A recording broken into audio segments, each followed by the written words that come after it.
Ano nga ba yung hila buhok gang na nambibiktima sa mga kababaihan ngayon na gumagamit ng public transportation?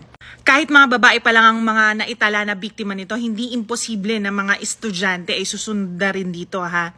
Marami kasing nagtatanong sa comment section ni Sir kung paano ba nangyayari yung mga ganitong modus. Bakit siya tinawag na hila buhok gang? Kadalasan ganito yung nagiging scenario. Alam niyo naman sa panahon ngayon, ang daming stress ng mga tao. Kaya once na sinaktan ka ng taong hindi mo kilala, anong magiging tendency?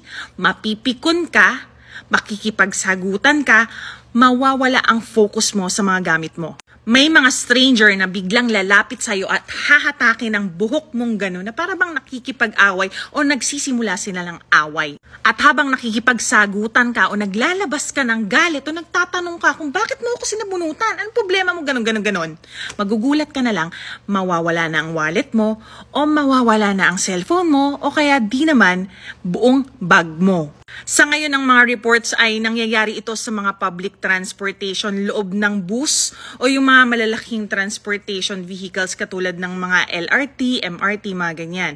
Pero hindi rin malabo na mangyari rin ito sa mga public areas, of course. Lagi po tayong mag-iingat. Please lang, wag muna kayong mag-scroll dahil meron po akong mahalagang ibabahagi sa inyo na magsisilbing paalala po sa inyo. At sana i-share nyo to sa inyong mga kaibigan at kakilala at mga kamag-anak para ma-aware sila. Meron kasing nag-chat sa akin dito ngayong alas 2 lang ng hapon at ang date ngayon ay November 13. So kahapon lang nangyari, November 12. Ang sabi dito, "Sir, good day po. Ask ko lang po kung may nahuli na sa mga hila buhok gang." Ito yung regarding sa mga mandurukot na ang estilo ay hinihila ang buhok.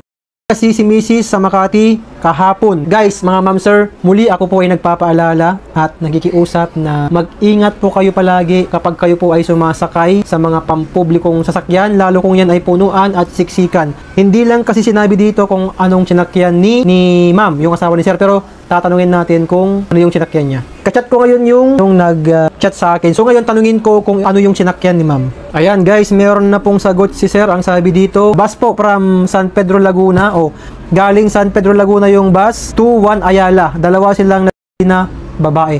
Diba sabi ko sa inyo, madalas na biktima nila ay mga babae. Salamat sa mga nagre-report sa atin. Through our page ay nalalaman natin na itong mga mandurukot na to ay talagang lumilipat ng area. Kasi dito sa area namin, wala nang nag-report simula nung ginagawa namin yung pag-akyat sa bus at pagpapaalala sa kalsada. Base sa records namin dito, through our investigators, ay wala na pong nag-report na nadukutan na mula sa bus at mga jeep. Mga ma'am sir, ingat po kayo. Sabi ko nga sa inyo na kapag nakasakay na ng bus or jeep, lalo kapag siksikan, iwasan na pong mag-cellphone or magbabad sa pag-cellphone sa loob ng bus kasi maaring yan ang maging dahilan kung bakit kayo ang mapipili nilang biktimahin. Maaring aware na kayo siguro sa mga mandurukot pero magaling po talaga yung mga mandurukot. Magaling silang tumiming at alam po nila yung kanilang ginagawa kasi ito yung trabaho nila at matagal na po nilang ginagawa yan kaya malinis nilang naisasagawa yan sa loob ng bus kahit maraming tao. Hanggat maaari, doblehin pong pag-iingat kapag po tayo ay nasa pampublikong lugar, pampublikong sasakyan para hindi po tayo mabiktima ng mga mandurukot.